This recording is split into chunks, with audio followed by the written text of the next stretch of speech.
आप सभी का बहुत बहुत स्वागत है मेरे इस YouTube चैनल में। भारत के इतिहास से रिलेटेड कुछ क्वेश्चंस पर रोज हम लोग डिस्कशन कर रहे हैं, जो कि UGC net, JRF, set, TGT, PGT, UPSC, state PSC जैसी परीक्षाओं के लिए काफ़ी इंपॉर्टेंट हो सकता है। अगर आप इनमें से किसी भी परीक्षा की तैयारी कर रहे हैं तो यह वीडियो श्रृंखला आपके लिए काफ़ी इंपॉर्टेंट हो सकता है। सीधे क्वेश्चन पर चलते हैं। तो पहला क्वेश्चन है, सिकंदर के गुरु कौन थे? सिकंदर, जिसको कि अलेक्जेंडर के नाम से भी जाना जाता है, तो इसकी गुरु का नाम आपको बताना है। तो देखिएगा, सिकंदर के जो गुरु थे वो थे अरस्तु। अरस्तु सिकंदर के गुरु थे। और यहाँ आप ध्यान रखेंगे कि अरस्तु के गुरु प्लेटो थे, प्लेटो के गुरु सुकरात थे। तो ध्यान रखेंगे, इंपॉर्टेंट हो सकता है ये। सिकंदर ने भारत पर लगभग 326 ईसा पूर्व के आसपास आक्रमण किया था, और सिकंदर का जो सामना है वो पोरस से हुआ था भारत में। वैसे तो सिकंदर ने भारत के काफ़ी सारे राजाओं को पराजित किया था, लेकिन पोरस ने सिकंदर को कड़ी चुनौती दी, और पोरस को हराने में सिकंदर को एड़ी चोटी का जोर लगाना पड़ा था। अगला देखते हैं क्वेश्चन, निम्नलिखित में से कौन सी भारतीय संस्कृति की मूल विशेषता है? तो अगर हम भारतीय संस्कृति की बात करें तो इसकी मूल विशेषता जो प्राचीन काल से लेकर आज तक देखने को मिलता है वो है विविधता में एकता। मतलब हमारे भारत में लगभग हर चीज़ जो है विविध रूपों में देखने को मिलती है।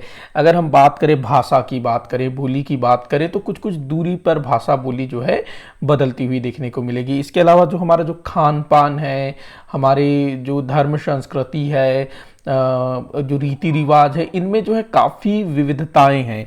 लेकिन विविधताओं के बावजूद भी हमारे भारत में एकता का लक्षण भी हमेशा से देखने को मिलता आया है।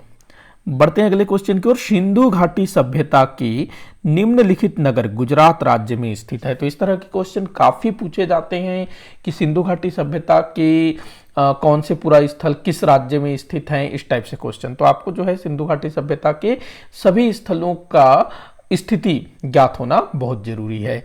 इसके अलावा कौन सा जो स्थल है किस नदी के तट पर है, ये भी काफी इंपॉर्टेंट है।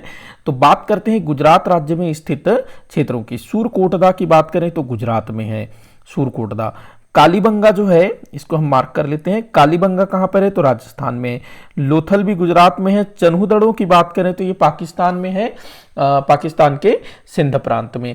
तो यहाँ पर सूरकोटदा और लोथल मतलब कि 1 और 3 जो है गुजरात में है। तो आपका उत्तर क्या हो जाएगा? 1 और 3। तो कूट मिला लीजिएगा, स उत्तर होगा। अगला क्वेश्चन दिया है, विशाख दत्त द्वारा लिखित देवी चंद्रगुप्तम का नायक कौन है? तो विशाख दत्त प्राचीन कालीन एक लेखक थे। तो इन्होंने जो है काफी सारे नाटक की रचना की है। तो इनके द्वारा ही एक नाटक लिखा गया था, देवी चंद्रगुप्तम। तो इसका नायक कौन है ये आपको बताना है। यहाँ पर देवी चंद्रगुप्त ये लिखा हुआ है, तो यहाँ पर ऑप्शन आप लोग देखिएगा, चंद्रगुप्त मौर्य, चंद्रगुप्त प्रथम, चंद्रगुप्त द्वितीय, रामगुप्त। तो इसका नायक कौन है? तो इसका नायक है चंद्रगुप्त द्वितीय। चंद्रगुप्त द्वितीय विक्रमादित्य। चंद्रगुप्त द्वितीय विक्रमादित्य ये जो है देवी चंद्रगुप्तम का नायक है। और यहाँ पर जो है ना किस तरह से शकों का आक्रमण होता है, और किस तरह से जो चंद्रगुप्त द्वितीय है वो शकों को पराजित करता है और अपने भाई की पत्नी ध्रुव देवी से विवाह करता है। तो इस चीज का जो है नाटकीय रूपांतरण देखने को मिलता है। विशाख दत्त की एक और रचना है मुद्रा राक्षस। मुद्रा राक्षस जिसमें हमको चंद्रगुप्त मौर्य, चाणक्य इनके बारे में जानकारी मिलती है। अगला क्वेश्चन दिया है, वैदिक कालीन सर्वाधिक पवित्र नदी कौन सी है? तो वैदिक काल में काफी सारी नदियों का जिक्र हमें मिलता है, जिसमें सिंधु सबसे प्रमुख नदी है। उसके बाद हमको झेलम का जिक्र मिलता है, रावी का जिक्र मिलता है, सरस्वती का, चिनाव का, वितस्ता का, इस तरह से काफी सारी नदियों का जिक्र हमें मिलता है। तो यहाँ पवित्र नदी का आपको पूछ रहा है, तो पवित्र नदी है सरस्वती। ध्यान रखेंगे, वैदिक कालीन सर्वाधिक पवित्र नदी सरस्वती नदी है। वहीं अगर हम सर्वाधिक महत्वपूर्ण नदी की बात करें तो वो जो है सिंधु नदी है।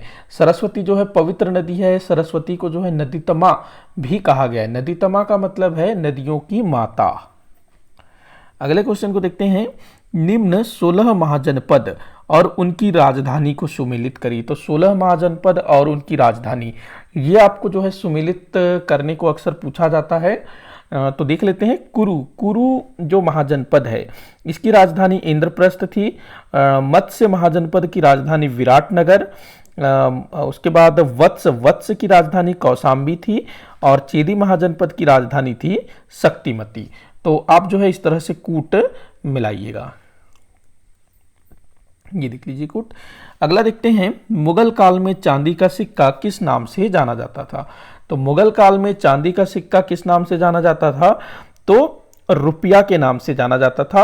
और जो चांदी का सिक्का है ये मुगल कालीन अर्थव्यवस्था का आधार होता था। अगर हम मुहर की बात करें तो जो सोने का सिक्का है वो मुहर कहलाता था।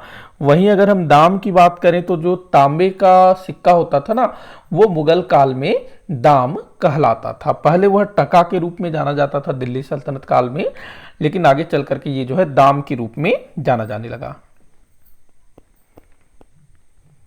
अगला क्वेश्चन है, कोचरव का संबंध किससे है? कोचरव, तो कोचरव का संबंध किससे है भाई? तो महात्मा गांधी जी से। देखो, गांधी जी ने भारत में जो पहला सत्याग्रह आश्रम की स्थापना की थी वो कोचरव में ही स्थापित किया गया था वर्ष 1915 में। जब गांधी जी भारत आए तो 1915 में ही उन्होंने जो है अपने आश्रम की शुरुआत कर दी कोचरव से, जिसको कि 1917 में अहमदाबाद के साबरमती आश्रम में स्थानांतरित किया गया। देखिए, होता यह है कि गांधी जी जैसे ही भारत आते हैं ना, उसके बाद गांधी जी के समक्ष निवास की समस्या थी, मतलब कि वो रहे कहाँ, रहने की समस्या थी। तो ऐसी दशा में उनके एक अनुयायी कहें या उनके एक प्रशंसक भक्त कहें, जिनका नाम मुझे ध्यान नहीं आ रहा है, बट उनका सरनेम जो है देसाई था, जो कि एक वकील थे। उन्होंने क्या किया, अहमदाबाद के निकट एक छोटा सा ग्राम है कोचरव, वहां पर उनका एक 2 मंजिला सुंदर सा मकान था। तो वो जो मकान है उन्होंने गांधी जी को भेंट स्वरूप दे दिया कि जब तक आपका परमानेंट कहीं रहने का व्यवस्था नहीं हो जाता है, आप जिस तरह के जगह की खोज कर रहे हैं उस तरह का स्थान आपको न मिल जाए और जैसा आप आश्रम चाहते हैं वो तैयार न हो जाए, तब तक आप जो है यहाँ पर रहिए। तो गांधी जी जो है कोचरव के उसी 2 मंजिला मकान में रहते हैं लगभग 2 साल तक, और वहीं से उन्होंने जो है सत्याग्रह आश्रम का संचालन भी किया। और बाद में जब साबरमती आश्रम ये अपना अहमदाबाद में साबरमती नदी के तट पर जब बन करके तैयार हो जाता है, तब गांधी जी जो है कोचरव से अहमदाबाद आ जाते हैं। और उस समय कोचरव में प्लेग भी फैला हुआ था, तो वो इधर आ जाते हैं अहमदाबाद। तो कोचरव गांधी जी से संबंधित है। अगला क्वेश्चन दिया है, उपनिषदों का किसने फारसी भाषा में अनुवाद किया? तो भाई बड़ा अच्छा क्वेश्चन है। दारा शिकोह, जो शाहजहां का सबसे बड़ा पुत्र था ना, उसने जो है उपनिषदों का सर-ए-अकबर नाम से फारसी भाषा में अनुवाद करवाया था। अकबर ने अनुवाद विभाग की शुरुआत की थी। अगला क्वेश्चन है, राजा महेंद्र प्रताप बहादुर सिंह, राजा महेंद्र बहादुर सिंह, ऐसे कुछ नाम होना चाहिए, थोड़ा सा मेरे को नाम में डाउट है। सीधा आप इतना याद रखिएगा, राजा महेंद्र प्रताप सिंह का संबंध किस स्थान से है? तो काबुल से इनका संबंध है। और जिस समय प्रथम विश्व युद्ध चल रहा था, उन्होंने स्वतंत्र भारत, मतलब भारत की समानांतर सरकार की स्थापना की थी महेंद्र प्रताप सिंह ने। ध्यान रखेंगे इस चीज को। तो भाई इसी के साथ आज का ये वीडियो यहीं पर समाप्त होता है। आप लोग मुझे कमेंट करके बताइएगा कि आपसे कितने क्वेश्चन सॉल्व हुए। किसी भी क्वेश्चन में कोई भी डाउट हो तो जरूर बताइएगा। वीडियो को जितना हो सके उतना आप शेयर करिएगा, लाइक करिएगा, चैनल को सब्सक्राइब करिएगा। वीडियो को आखिर तक देखने के लिए बहुत बहुत धन्यवाद।